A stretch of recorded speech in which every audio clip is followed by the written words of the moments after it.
Ал, саламатсыздар ма, құрметті көрермендер? Қалдарыңыз қалай? Біз әдеттегідей өзіміздің подкастымызды бастаймыз. Саяхатшылар ортасы. Мінекей, бүгін спикерлер шетінен таныстырып өтейік. Мен оң жағымда отырған атақты Мұрат Жарылқасынов ағамыз біздің клубта міне жақында маркетинг директор болайын деп жатыр.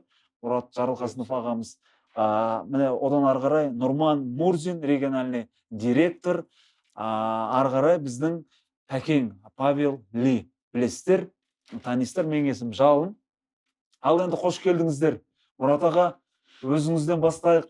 Қалыңыз қалай, жағдайыңыз жақсы ма? Біздің клубқа жалпы қалай қосылдыңыз? Еркін отырып, осында емен жарқын әңгімеңізді айтсаңыз. Так, енді не дейміз? Кім шақырды? Қинап әкелді деп, бажа қолды қайырды, шашты жұлыпты. Бүгіннен бастап кіресің деді, болды. Амал жоқ сосын. Мынау. Өле алмай қалдым ғой жаңа. Жауап бересіз? Жоқ. Бүкіл тарихтың айта салшы. Иә, қандай тарих, қалай? Сізді Пәкең қанша рет шақырды? Бір рет шақырған кезде бірден қосылдыңыз ба? Соның бәрін тәпсілеп айта беріңіз. Өзіміздің подкаст, өзіміздің орта.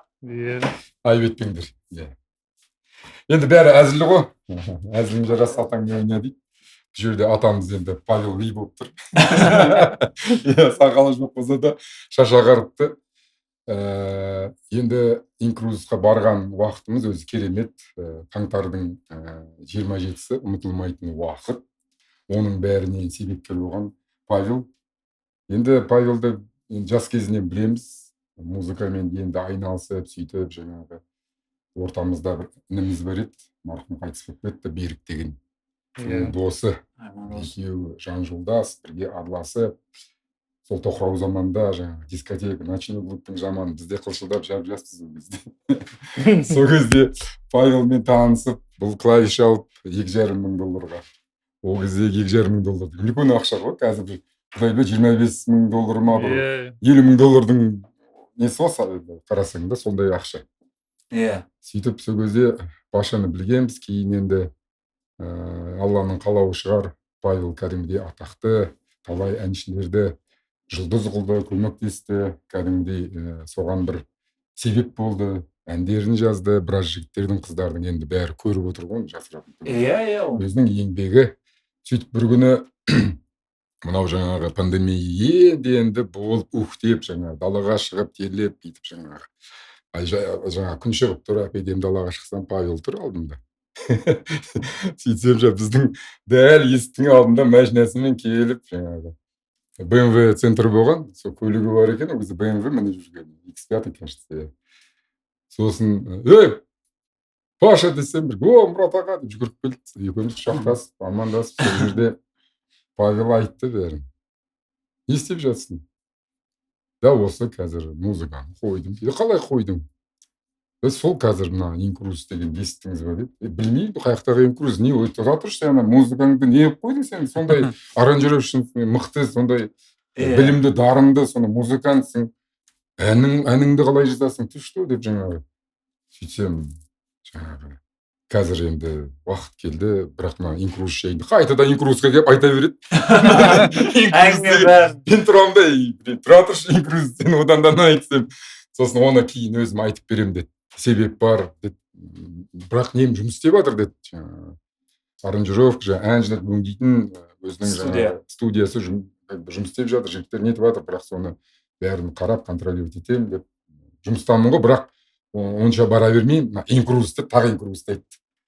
Сосын мақұл инкруз не деді. Сосын шет-шағасын айтты енді маған. Солай қыдырасыз, демаласыз, жер көресіз. Шыныңызды айтсаңыз, қалай қабылдадыңыз? Жоқ, сол енді қарасаң енді маған ол мына пандемиядан кейін қызық болмады енді. Адам жанып болды. Бүгін бармыз ба, ертең жоқпыз ба деп тұрмыз ғой. Сөйтсем жаңағы Павел айтады ғой. Енді деп сосын мен айттым, Паша, давай былай болайық дедім. Құтылуым керек болды бұдан мен. Құтылуым керек болды. Сосын айттым, Паша, тұра тұр дедім, сен былай қыл дедім. егер дәл кіретін болсам дедім, осы инкрузес дедің ба, қалай дедің жаңа? Инкрузес деді, иә, кіретін болсам саған кірем дедім. Кірмей қойман, іздеп тауып алып сені саған кірем дедім. Сосын бұл да екеуміз сұхбаттастық кәдімгідей. Енді қалай десек те әу заманнан бір-бірімізді білеміз, кәдімгідей бір-бірімізге жылы сезім бар. Жақсы деп кеттік. Соның арасында мен бір компанияда директор болдым. Лифтімен айналысатын бір ініміз бар. Сол Мұрат аға қарай тұрыңызшы, біраз болды. Мен жаңағы елге бала шағама бармадым. Шетелдің азаматы, енді қазақтың баласы, өзіміздің бауырымыз. Атын айтпай ақ қояйын. Сөйтіп сол басшылық қылыңызшы, қарай тұрыңызшы деп маған айтты да. Содан кейін мен не істеймін енді? Мақұл дедім. Сон бір күні киноға түсемін, мен білесіздер ғой, киноға да түсетінім бар менің. Сол съемкада жүрсем, бір әпидемі, бір қарындасымыз болған, гримердің. Гримді істейді, сол грим жасайды бізге, шашымызды тарап береді әпидемді. Сол звондайды, телефон соғып. Мұрат аға, қайдасыз? Сен кімсің? Мен ғой, оның атын айтпай ақ қояйын, ұятты енді. Сосын жарайды деп, жаңағы, жарайды, иә, не айтасың десем, маған айтады, кешкісін дейді. Жарайды, мақұл дедім де қоя салдым. Ойыңызда еш нәрсе жоқ? Уақыт жоқ. Сосын бір кезде тағы тұрды айтты. Кешке қарай телефон соқты. Мұрат аға, қолыңыз тие ма? Мен съемкадамын. Айналайын енді. Сен уақыт қай кезде, қаяққа?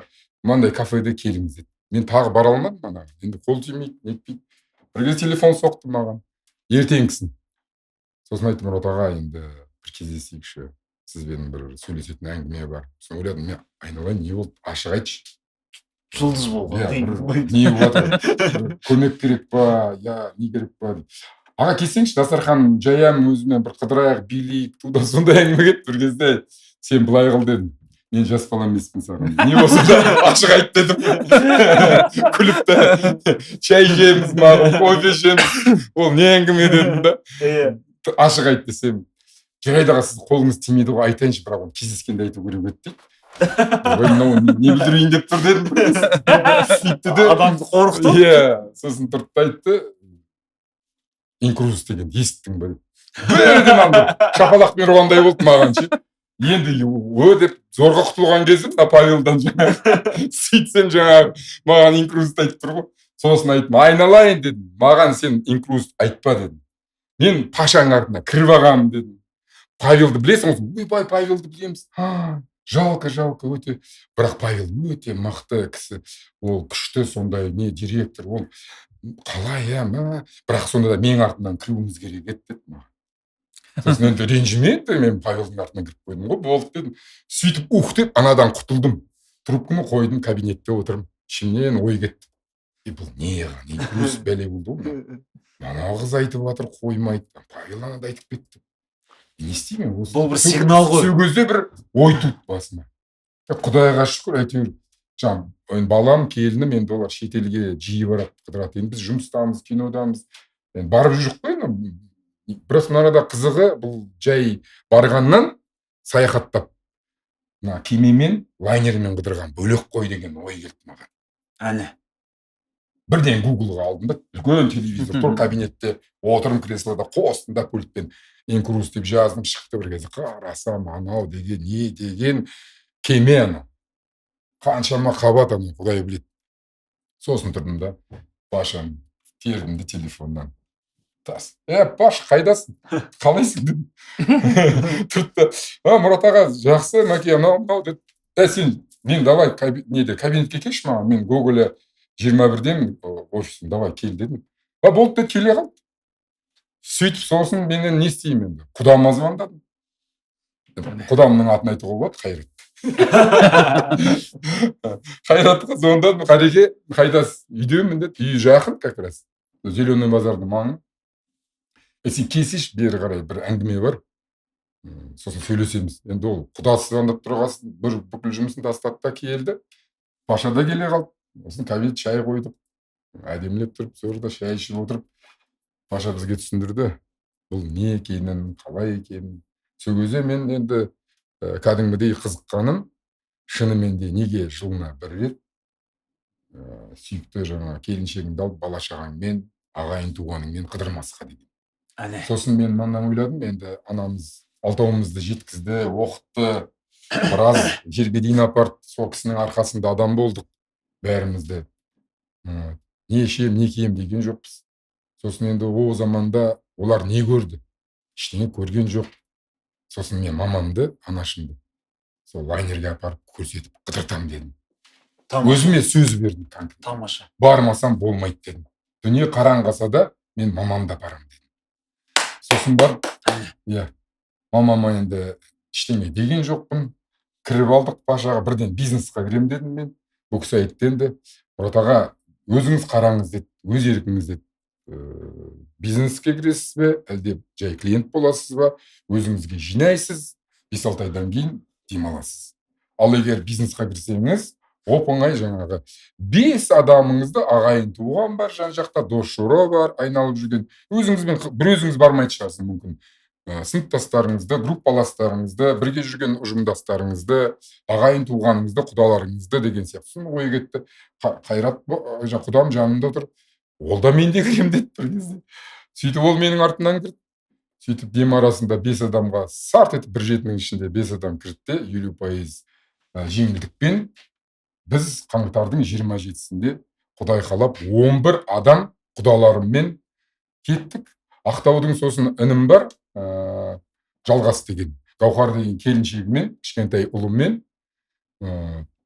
Сөйтіп олар да бізбен бірге барды. Ақтаулық. Баршы ғана бардыңыздар ма? Иә, барып әбден енді Дубай, Абу-Даби енді қалмады, 4-5 қала, 2-3 ел қарадық, сөйдік, көрдік, теңізде суға түстік. Ана лайнердің ішіндегі демалысты айтсаңыз, ана шоу программасы қара кешке дейін таңертеңнен. Тамаша. Енді әр жасқа, әр возрастқа енді сондай бір демалатын бұл бөлгенде ыңғайлы. Әркім өзінің сол ұнатқан жеріне барып шайын ішеді, сусын ішеді, демалады, тамағы ресторанда тамаша енді анау деген айта алмайсың. Анада өмірде көрмеген, жемеген нәрсені мамамызда көріп, бәрін жеп. Бірінші барған кезде бар ғой. Ең бірінші барған кезде үлкен столға айналатын. Әпедем үлкен. Біз анарада 11 адам отырдық. Сөйттік те әрқайсы енді ана фуршетный вариант, ресторандікі кешкісін болды. Сосын келе қалған кезде обедтің уақыты бәрі әкеліп жатыр. Енді ана столдың үстіне жиналған тамақты көрсең. Заказ бере бергенсіздер. Какой заказ бар? Ала бересің ғой фуршетный вариант. Ана бәрі қарны ашып келген. Ана тамақ көрмеген. Ананың алдынан алып толтырып тастады ғой анар деген. Мынандай таудай болып тұр ғой. Бүткіл тамақ толып жатыр ана көз жайып. Бір кезде бәріміз мәз майрам болып тұрсақ, ана жақта басқа ұлты бар, жаңағы нидерландец па, неміс па, индус ба, басқасы бар біреу. Бәрі бізге қарап қапты отыр столымызға. Соны бір не қарап тұрған олардың бәрі қарасақ, бізге таңғалып жатыр екен. Басқа стол қарасақ, әшейін 2-3 қана тағамда келіп тамақ жеп. Енді ол әркімнің басында болады екен. Сол кейінде естіп жатырмыз ғой, бәрі айтып жатыр. Сөйтіп бір жақсы демалыс болып, кәдімгідей анашым маған күнде әліге дейін батасын береді. Шын айтам, таңертең келеді, маңдайында сүйеді, балам рахмет. Мен сөз бердім. Ендігіден Европаға барамыз деп отыр. Туған інім Барселонада тұрады, Испанияда. Талғат деген Қожабаев. Қыздары қазір чемпион кәдімгідей. Сол жаңағы Испанияның Барселонаның чемпионларын жеңген. Үлкен теннистан. Керемет. Нұржан Тамирис, Мариям, Нұржан қызы, вот 2 қыз, ұлы да қазір сборный жаңағы балалардың жаңағы клубында ойнайды, футболда қазір көз түсіп, голды кәдімгідей салады. Қазір мынау Инстаграм, Фейсбукта жүр ғой, барлық жерде бәрі таниды. Енді Талғат та біздің партнер болды. Иә, Талғат ол да кірді айтпақшы. Командаңызда. Иә, ол 4 дүркін чемпион мира, дзюдодан, самбодан, қазақша күрестен заслуженный мастер спорта. Енді Жеткеев Шахаров інілерімізбен күресті ғой. Бәріміз де сол спортпен айналыстық қой. Інім де оказывается қарап отырсам спорттан СССРда чемпион болған екен мен. Таңғалып отырмын да мен. Сол естіп таңғалып отырып, СССРдің чемпионы болдыңыз ба? Негізі? Болды, иә, негізі сіз спорт саласында жүрген адамсыз ғой? Иә. Сонда. Өзіңіз таныстырып өтіріңіз, айта кетіңіз. Мен осы компанияға, осы Incruise туралы негізі 2018 жылдан бері маған шақырып жүрді таныстарым. Біз айтып отырсыз, спорт саласындамын, тренер, мамандығым тренер, Алматының республиканский колледж спорта РКС РКС кезінде Қажымқан Мұңайтпасов атындағы мектеп болды. иә Қазір РКС деп қалды. Сол жерде оқыдық. Еркін күрестен мастер спорта, чемпион СССР болдым юноша кезінде 91 жылы. Содан кейін спортты қойғаннан кейін шоу-бизнесте жүрдік артистермен. Пожалуйста. Шоу-бизнесте қандай концерт жасап, концерт ұйымдастыру. Біз ауылды аралап 2000 жылда бастадық қой ол кезде. 2000 жылы ең бірінші Нұрмұқасан группасымен ауылдарды аралап, машинаға аппарат тиеп, менің ол кезде ақ Жигулиім бар. Семерка. Сонымен ауылды аралап, концерт қойып, мен басында оларды енді доспыз, араласамыз, машинамен тасып жүрдім де, ары қарай уже солардың концертін ұйымдастырып кеттім де. Содан бастап қаншама бүкіл әнші театрлардың бәрінің концертін ұйымдастырып, осы уақытқа шейін араласам, әлде де сол жерде жұмыс жасаймыз. Тамаша. Инкрузға 2019-да келдім. Енді бұл жерге именно компанияны қабылдап кіргеніміз, хотя бы жылына бір рет болса да, семьямды, баламды апарып шетелге қыдырсақ деген ой ғой. Ниет, сондай ниетпен келдім. Енді бәріміз іздейміз ғой, хотя бы скидка болса, арзан болса деп. Бұл компанияға шейін де жылда шығып жүрдім. Турция, Дубай, Египет, бірақ қанша айналсында қымбат болады да, қалтаға ұрады. Инкрузды айтқан кезде скидка бар, осылай 50% тегін барады деген кезде, ол қалай деп қоямыз. Көбісі сенбейді ғой. Бірінші ұсынған кезде сендіңіз ме әйтеуір? Ең бірінші мен шақырған кезде сенген жоқпын. Мен 2018-ден бері шақырып жүрді, сенген жоқпын. 2019-да презентация тыңдаған кезде уже сендім. Себебі айтып тұрған өзімнің араласып жүрген жігіт, жолдасы Әсел деген, біздің Әсел Байелинова, сол екеуі айтқан кезде мен круиздан келіп тұрып айтты да. Соны көргеннен көрейік, бұлар жасап жатса, бізде көрмеске деп. И тіркелдік. 2019-да март айында тіркелдік. Кәдімгідей. Содан бірден жұмыс істеп кеттік. Тамаша. Бірден жұмыс жасадық. Команда өсті. 2 айда маркетинг директор рангын аштық. 2 айда. Керемет. Өзім негізі мұнандай компанияда мұнандай неде болмағанбыз ғой. Біздікі ұйымдастыру, концерт ұйымдастырамыз, айлап жүріп, ауыл, облыстар алаймыз, бірнеше концерт ұйымдастырып. Қалай СССР чемпион болдың, сол қызық болып жатыр да? Мен енді қызық болып жатыр да дейді. Қай жылда Мысалы, СССР чемпион деген. 91 жылы 16 жасында жастар арасында Чебоксар қаласында чемпион СССР болдым. Еркін күрестен. Ол кезде СССР әлі құламаған кез, февраль айында. Алматының айттым ғой, республиканский колледж спорта, сол жерде оқыдық. Бұл жерде кілең мықтылар. Мастер спорта болған екенсің ғой. Мастер спорта орындадым, СССРден. 16 жасымда орындадым. Республиканы алсаң, кандидат мастер спорта болатынсың. 14 жасымда чемпион Қазақстана болдым. Бұл мектепке кілең мықтыларды қабылдайды ғой. Экзамен тапсырасыз. Енді әр сала бойынша да, музыкадан да нетеді ғой, экзамен тапсырып. Біз спорттан келіп тапсырдық. Мен чемпион Қазақстана болып, юношадан осы спорт мектепке түстім. И содан 1,5 жылдан кейін СССР чемпионы болдым осы жерде. Ол да тарих қазір. Әрине, тарих қой. Жақсы. Жалпы бірінші круизға кіммен шықтың? Бірінші круизға енді осы компанияға келіп жан-жағыма айта бастадым ғой сразу. Менікі бірден басталды да. Бірден бәріне анаған звондаймын, мынаған звондаймын, достарыма шоу-бизнестағы достарыма звондаймын. Ешкім қолдамайды ғой. Бәрі маған. Қайда? Лохотрон деді бәрі. И мені пенсиядағы апалар ең бірінші командама қосылған. Апалар қосылды ғой. Олар сенді, жастарға қараған солар сенді ма? Сенді. сөйтіп ең бірінші круизіме қасыма кілең бірінші линиямдағы 7 апаны ертіп Европаға бардым ғой. Қай жылы? 2020-ның январ айында пандемияның алдында біздер круизға барып үлгердік. Командама кірген 7 апаны ертіп бәріміз Европаны көргіміз келді. Рим қаласынан бастадық. Мен де өзім ана Колизейді көргім келді. Ана кинодан көресіз ғой, Спартак, Колизей, соны барып көргім келді. Апалар айтады, Ватиканды көреміз, давай Римге барайық дейді.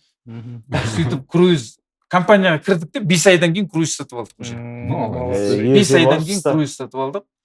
Январ айында бардық.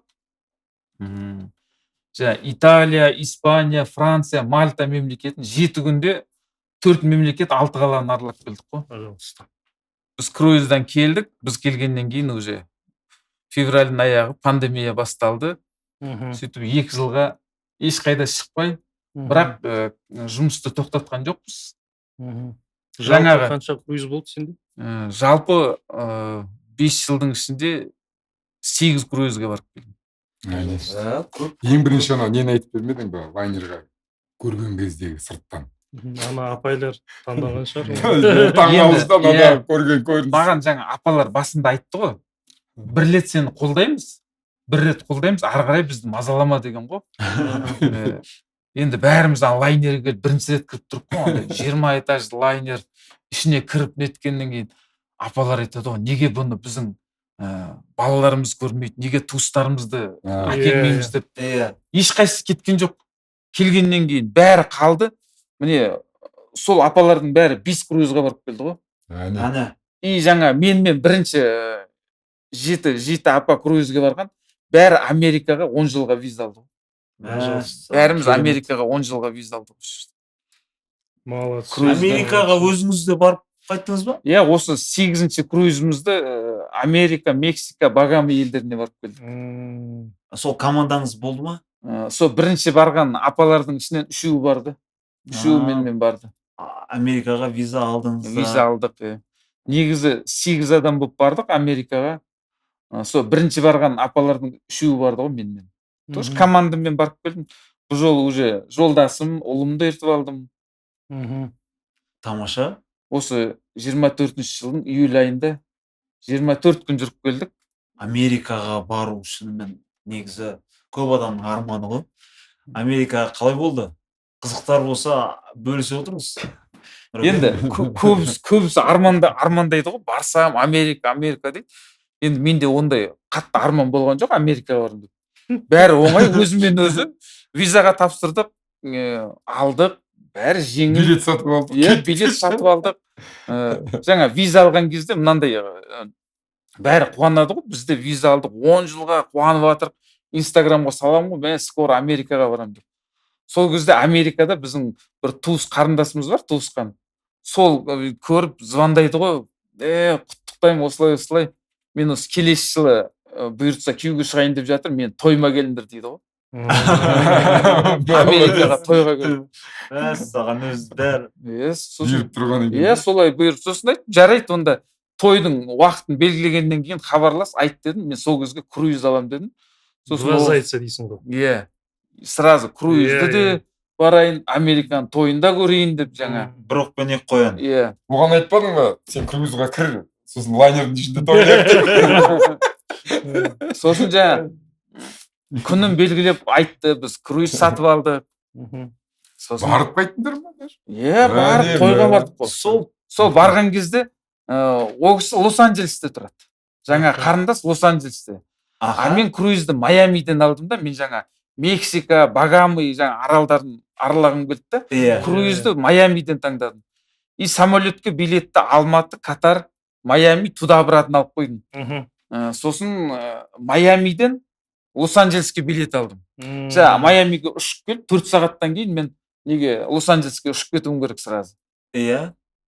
Сосын жаңа енді тойға бару, Американ тойына барамыз.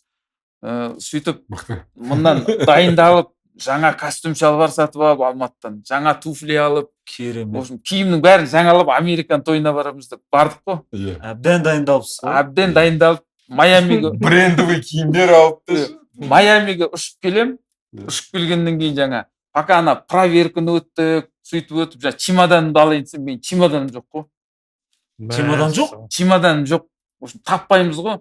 Жаңа еще Америкаға жаңа бар қазақтарға жаңа қазақтың тары мен шайы бар ішінде. Қазақстанский Базарлығымыз бар десе. шоколад. Еще ана консервіде қазы бар екен ғой, ондайды алдық. Соны чемоданға толтырып алғанбыз. Бір негр рахаттан жеген шығар. Содан Майамиде Балауғандағы қазақтың. Майамиде чемодан жоғалады, іздеп уже 4 сағаттан кейін ұшу керек қой. 2 сағат өтіп кетті. Уже келесі рейске саған. Былай қылайықшы, осы жерде мынандай болсын. Енді біреуге өтірік, біреуге шын, ол табылды.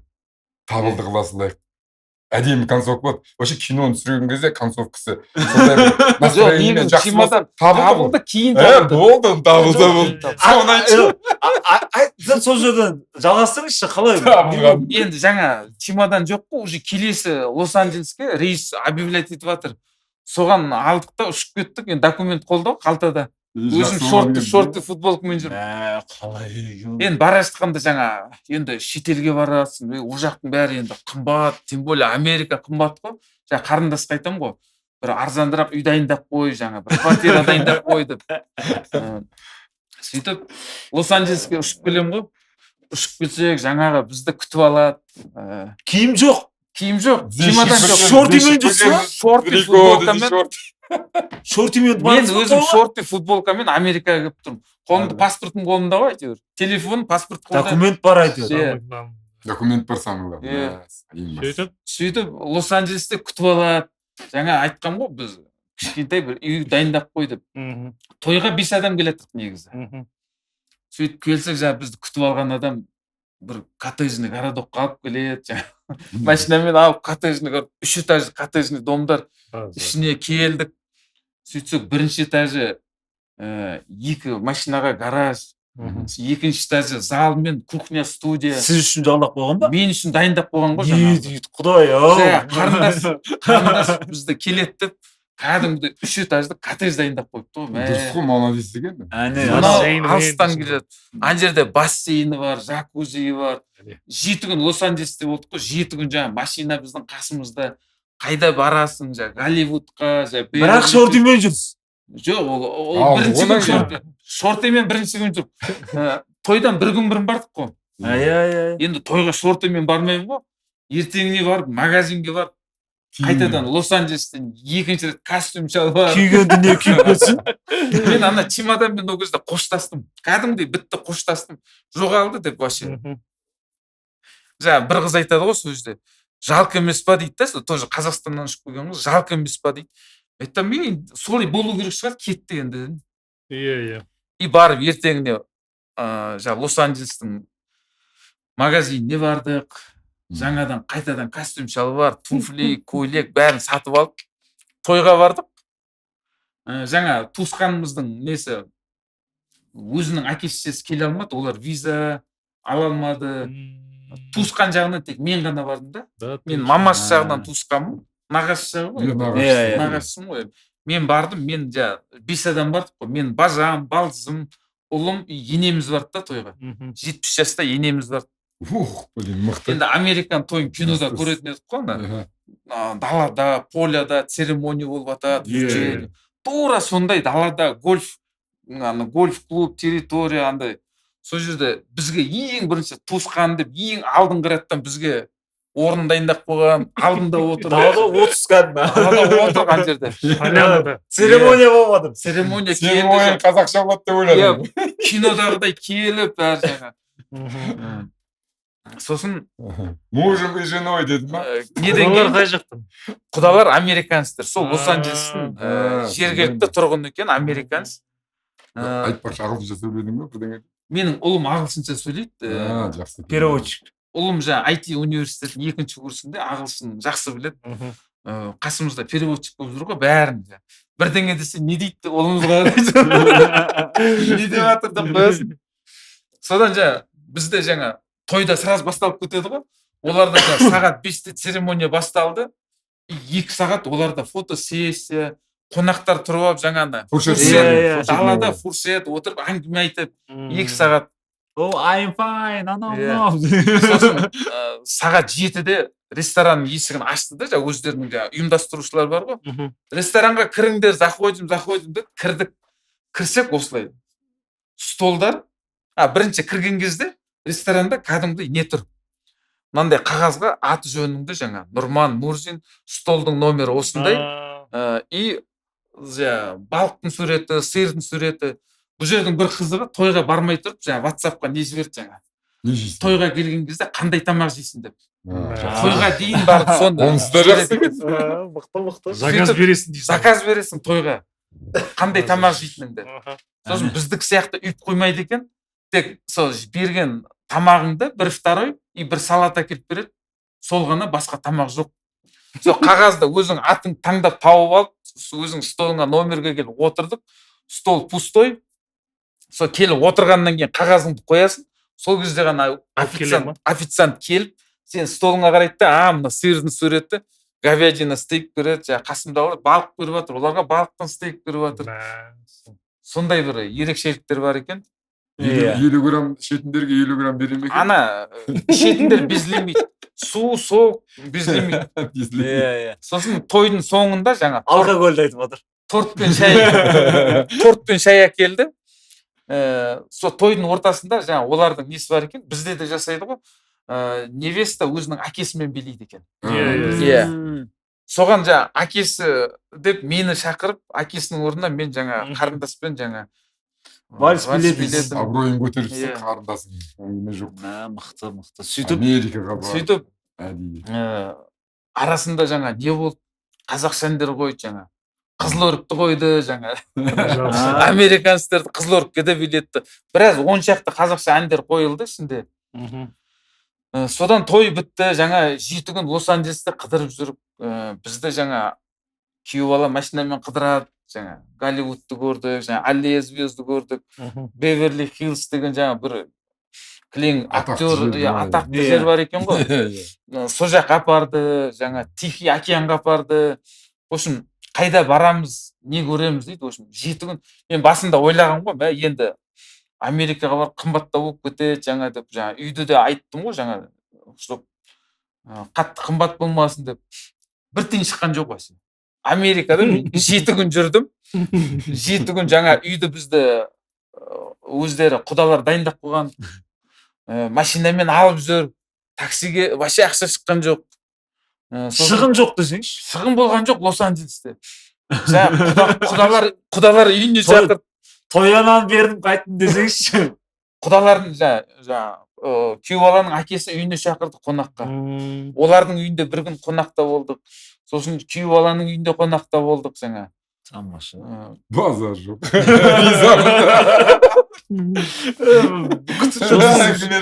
Сосын круиз басталды. Сосын 7 күннен кейін Майамиге қайттан келдік қой. Майамиге ұшып келіп, Майамиде әлі 3 күн болуым керек. Круизге дейін 3 күн әдейі ерте алдым. Сосын аэропортқа ұшып келіп, енді аэропортта сумкамды іздеймін ғой, табылып қалады деп. Катарский авиалинияға барып, осылай деп, ана чемодан суреті бар ғой, осы чемодан жоғалып кетіп еді. Осы бір жеті бұрын деп. Сөйтсем, оны менің чемоданды басқа бір ауыстырып алып кетіпті. Байқамай. Екеуміздің чехолдарымыз ұқсайды екен. Ол үйіне барып, қайтадан алып келіп, мен чемоданды қалдырып кеткен. Сөйтіп, 7 күннен кейін чемодан қайтып келді. Тамаша. Ішінде жаңа енді қазы бар ғой, консервіде қазы бар. Көріп, қазы? Деген қайтадан салған жарына кішіне. Тары мен шай бар жаңа. Тары, нават жаңа сондай. Не келе жатыр деген жер. Сосын енді оның бәрін қайттан алып кетпеймін ғой. Севердесіз. Сосын алдында мен мынан кімге беріп кеттім, бір қазақ табу керек қой деп. Сосын өзіміздің инкрузтың чатына жаздым ғой. Осылай, короче, Майамиде кімнің танысы бар деп. Менің чемоданымда қазы, шай, қазақстанский шоколад бар. Соны беріп кетейін деп едім, хабарласыңдар деген ғой. Сақыт. Сөйтсем, Чикагода біздің өзіміздің партнер инкруз компаниясында Ақмарал Қияқбаева деген региональный директор. Ақмарал Қияқбаева. Сол қыз хабарласты. Осылай менің жаңа подружкам бар, Майамиде тұратын, Айгерім деген. сол қыз қазір звондайды саған, соған бере салды. ойбай жақсы қандай. Жақсы болды. Табыла салады. Аула бірде момент сразу. Повезло. Сөйтіп жаңағы Айгерімдегі қыз звондап тұр ғой маған. Аға осылай жаңа Ақмарал беріп еді, солай. Сізді үйге қонаққа шақырайын деп едім, үйге қонақ алып кетейін қазір дейді да. Сосын мен айтамын, мен жалғыз жүрген жоқпын, 8 адамбыз мына жерде. Рецепттер бар деп па? Ыңғайсыздау болар, солай. Жоқ, рахмет енді, ниетіңе рахмет. Просто нені жаңағы қазы, қарыларды алып кетсең болды деген ғой. Сөйтсем ол айтады, жоқ аға мен ертең келіп, онда сені қыдыртам дейді ғой. Таңертең келем, базар жоқ. таңертең келем, сағат 10-да келіп, жаңа гостиницаға келді, қасында 5 айлық баласы бар екен өзінің кішкентай. Андай, не дейді? Машинаға салып қояды ғой андай. Иә. Кресло. Креслоға байлап, детский креслоға байлап қойған, баласымен келді. Бізді Майамиді қыдыртты ғой. Арасында жаңа баласы жылайды, өзі алып тамақтандырып алады, нетеді. Мен айтамын, қарындасым, бала шаршады ғой, бара берсем. Жоқ аға, қазақтарды сағынады ғой. Талғат айтып жүр ғой маған, тойды сағындым дейді. Той жоқ. Билер едім тойға келіп, қазақтың тойын дейді. Қазақтарды сағындым ғой дейді. Жүре берейінші дейді. Осым жаңа күшті пляжға апарды. Осым бізбен біраз жүрді жаңа қыз. Молодец. Керемет, молодец. Сөйтіп, Майамиден де таныс табылды. Машинасымен қыдыртып жүр ғой, мен айтам, Америкаға келер кезде уайымдап келатырмын, қалай жүрем қазір, қалай жаңа анам бәрін арылайын деп. Ана кісілермен еще қасыңдағы енең бар ойбай. Сөйтсем жаңағы бұйыртып тұр екен ғой. Бұйыртып жаңағыдай алдынан таныстар шығып, Майамиде қыдырдық. Содан 3 күн болғаннан кейін кемеге отырып, әрі қарай круизіміз басталды. 11 күн круиз. 11 күн круиз. 7 күн ерте барғансың ғой. 11 күн ерте бардым. Ал керек болса, 20 күн жүрдің ғой сонда. 11 күннің ертесі 1 күн Катарда болдым. 7 күн Лос-Анджелесте болдым. 3 күн Майамиде болдым. Круизге дейін. Шарлапсыз ғой, Нұреке? Енді сонау алыс жерге барып тұрғаннан кейін, круизға барып қайтып кету тоже. Жақсы. Бұлай да көру керек қой. Америкаға күнде барып жатқан жоқпыз міне. Дұрыс. Чемоданның табылғанына мен риза болдым да. Бағана соны мен естіп алайын дедім. Төзім қуатын тауыспай деп па? Мен негізі қоштасқам ғой онымен. Мынандай нәрсе де байқаған. Осындай чемодан жоғалды, Барселонадан болады екен деген естідім да, просто халық басқаша түсініп қалады да. Ойбай, барсаң өтеді екен. Олай емес ол. Шатастырып алып кеткен. Шатастырып алып, ондай қай жерде болса да болады ғой. Ол да бекер емес. Бірақ болғанның өзі бір жақсы болды. Сол енді керемет бір оқиға тоже қызық. Лос-Анджелестен костюм шалбар алып алдым. Лос-Анджелестен жаңа костюм шалбар алдым. Туфли, көйлек бәрін киіп алдым ғой жаңа. Чемодан жоғалмаса, оны алмас едім ғой. Сол ғой. Бекер емес қой айтып отырмын ғой. Қызық болыпты. Круиз басталды жаңа. Багамыда MSC компаниясының өзінің алған жаңа круизный линияның островы бар екен ғой. Паша болды ол жерде демалды. Мен баратын кезде Пашадан сұраймын ғой, қалай жаңа островта қалай деп. Бәрін маған түсіндіріп жіберген да. Шығасың, инструкцияны бәрін берді. Шығасың сразу, шыға сал да солға жүр, осындай күштерді тауып аласың. Шығаса бәрін айтқанмен барып, күшті орындарды тауып алып. Круиз басталғанда 2 күн болдық. И круиздің соңында 2 күн, 4 күн жаңағы островта демалдық. Керемет жер екен енді. Арал аты Ocean Key дейді сол жерде. MSC компания бұл 100 жылға арендаға алған. Тек кемемен сол жерге аппарат, тек қана лайнер барады. Сол жерге бару бізге де жасыш. Сіз екеуіңіз барғансыздар. Сол жерде тек бір лайнер тұрады. Барамыз. Бізге де жассын. Барамыз. Иә.